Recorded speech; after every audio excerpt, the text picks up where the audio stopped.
po mga kababayan, umpisahan muna natin doon kay General Torre. Aba, tignan nyo naman ho ang pagkakataon mga kababayan. O, tignan nyo naman po ang pagkakataon mga bossing.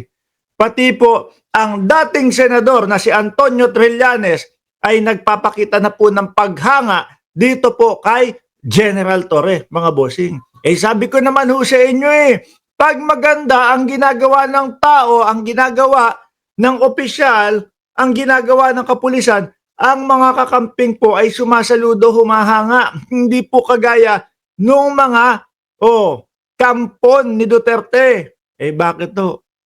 Alam niyo naman po ang estilo ng mga yan no? Pag hindi po nila kakampi, nako masama po ang loob. Galit sila doon sa tao. Kailangan kakampi nila bago nila mapuri. Di ho ba? Yung mga DDS, tingnan mo po, ang ganda-ganda na ng ginagawa ng patakbo ng gobyerno natin. Pero panay batikos lang po. Kadalasan po talagang hindi ko na maiwasan na maniwala po doon sa sinasabi ni Katrina Ponce Enrile na meron talagang pondo na nanggagaling sa China para sirain nitong mga ito yung ating gobyerno. Ganyan po ang tunay na oposisyon. Hindi po kagaya nung pogosisyon ni Duterte. Diba? Pinipilit agawin yung posisyon na pagiging oposisyon. Sila daw ang bagong oposisyon. Samantalang ang gusto naman bumagsak ang bayan. Hindi po ganun ang oposisyon. Ang tunay pong mga oposisyon, mga kababayan, hangad din po niyan ang pag-unlad ng bayan. No? Yun nga lang po, medyo kaiba yung gusto nilang tahakin o yung pamamaraan nila.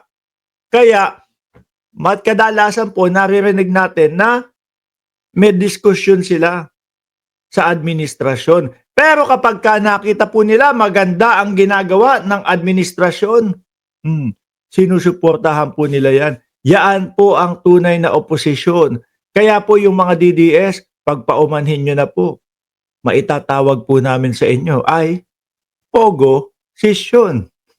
Yun ang bagay sa inyo. Kasi puro paninira lang naman ang alam nitong mga ito. Diba? Puro paninira lang naman po ang alam ng mga DDS, mga kababayan. Babanat, wala namang ebidensya. Magsasalita ng ganito, ganyan, wala namang ebidensya. Sino ang kawawa dun? Kapwa natin mga Pilipino. Di po ba? Nabibigyan nyo ng maling impormasyon. Naninira lang kayo. Eto basahin ko Mag-iiyakan yung mga DDS dito. Kasi parehas to, parehas ito mga kababayan Galit sila dito sa dalawa na ito. At tungkol kay dating Pangulong Duterte, nagtandem pa itong dalawa na ito. Sa pamamagitan ng si Trillanes ang nagkaso kay Duterte para po dalin ni General Torre, pasakay ng eroplano, palipad ng Hague ang dating Pangulo. Ano po sabi dito ni dating Senador Trillanes? Napakaswerte ng Pilipinas na mayroong General Torre at this time sa Philippine National Police. Kasi meron siyang moral compass. Moral compass.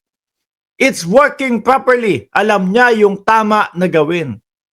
Si General Torre naman, napakasimpleng tao Bigyan mo ng trabaho, basta kompleto dokumento, walang nilalabag, hindi illegal, no? Bigyan mo ng warrant of arrest, ise-serve niyan doon sa nakasulat na pangalan kung sino yung nasa warrant of arrest. Kagaya na lang ng dating Pangulo. Kagaya na lang ni Buloyski. Malalaking tao ho yan, mga kababayan. Hindi po mga basta-basta yan.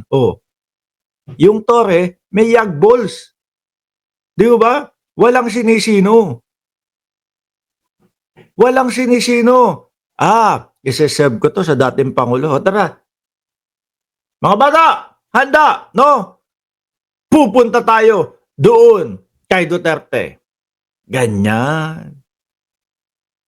It's working properly. Alam niya yung tama na gawin. Alam niya yung duty sa kanyang bansa. Correct. my balls to back it up. Oh, you can imagine if you have a PNP chief turned senator into the version of General Torre. You need to have a General Torre in public service. Naku po. Ay, ayan, nangungunang manawagan po sa atin ang dating senador na si Trillanes, no? Na sinasabi niya dito, imagine niyo kung merong General Torre na na nasa Senado. Aba, kapakanan ng mamamayang Pilipino ang uunahin. Di ho ba? Yung mga nasa batas ang uunahin. Yung mga tamang proseso ang gagawin. Hindi po kagaya nung mga nakaupo na senador ngayon, mga bossing, hindi ko nila lahat. Pero marami diyang kupal. Ay, ano ba yan? Sorry na. Hindi kasi si Malupito naman kasi. Kung ano-ano pinapauso, nagagaya ho tuloy si Mark Ramos. Tuloy natin, meron pa dito. Sabi dito, napakaswerte ng Pilipinas na merong General Torre. From Senator Antonio Trillanes says, the Philippines is very fortunate, in English lang. Meron siyang moral, compassion, tapos inulit lang pala ito. You need to have a General Torre in public service. Biruin nyo ho yun, mga boss. Di po ba? Yan ang tunay na oposisyon sila. Pag nakita nila na tama naman ang tinatahak ng administrasyon, susuporta. Kampo ni Duterte, wala nag-iimbento pa ho para bumagsak ang ating bayan. No? Tapos mararamdaman natin sobra silang pabor doon sa kung sino man yung kalaban natin tungkol doon sa mga teritoryo natin. O di po ba, mga boss? Alisin ko na ho ito, mga kababayan.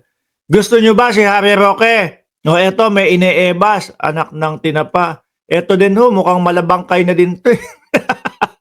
Mukhang ito, mas mauuna pa yata sa dating Pangulo no? From doon sa itsura ni Roque na mamula-mula ang pisngi, no? Iba ang beauty ni Roque noon, mga kababayan, nung siya ay spokesperson. Mamula-mula ang pisngi, mamula-mula ang hasang. Into, puro ay bag na, itim na yung muka, bagsak na yung pisngi. Ano pa? Yung itsura ni Roque. Merong parang kung anong nila tinapal do sa tuhod, nasobrahan siguro sa kaluluhod. Hindi.